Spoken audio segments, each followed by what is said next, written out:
Nahiditra hôpitaly etsy amin'ny hôpitaly Ravoagn'Andrenavalona indray ny mpanao gazety Andry Ratovo no ilay aretina izay mikika azy sarotra ny fitsaboana ary dia vola tsy tokony tsy firohana no entina mitsabo ity mpanao gazety ity miantsona malala-tanana ny fianakaviana noho izany ifandrimbona amin'ny fitsaboana azy.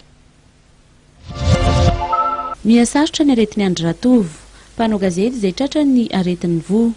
Saingy miomby ny aretiny amin'izao fotoana izao ka nanomboka ny alatalata teo dia nampidirina hôpitaly tetsy amin'ny réanimation néphrologie etsy amin'ny hôpitaly Ravoagn'Andrenavalona izy.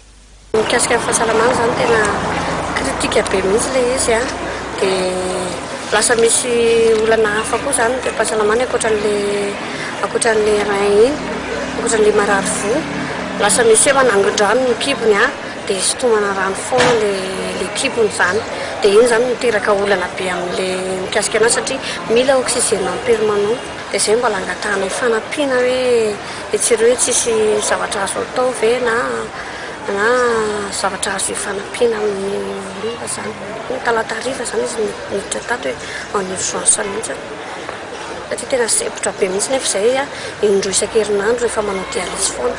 Fonction zao intelo zao izay hatreto ny nanao anazy. Tsy tamin'ny talata fa taloha izay. Ao anaty fahasahiranana tanteraka ny fianakaviana satria ankoatra ny dialyse izay atao indroa isan-kerinandro izay mitentina dia miala sy 2 ariary ny dialyse iray dia mbola ponctionnena na analana rano ihany koa ny kibony amin'izao ary rehefa intelo no nanaovana izany. Manao antsoavo amin'ireo rehetra malala-tanana sy afaka manampy azy ireo hatrany ny fianakaviana. Misy araka izany ny Ragasy karakaraina ny Mangamila commune Mangamila izay ho tanterahana ny asabotsy fa 14 volana jona ho avy izao eny an-toerana entina hanampiana azy ireo.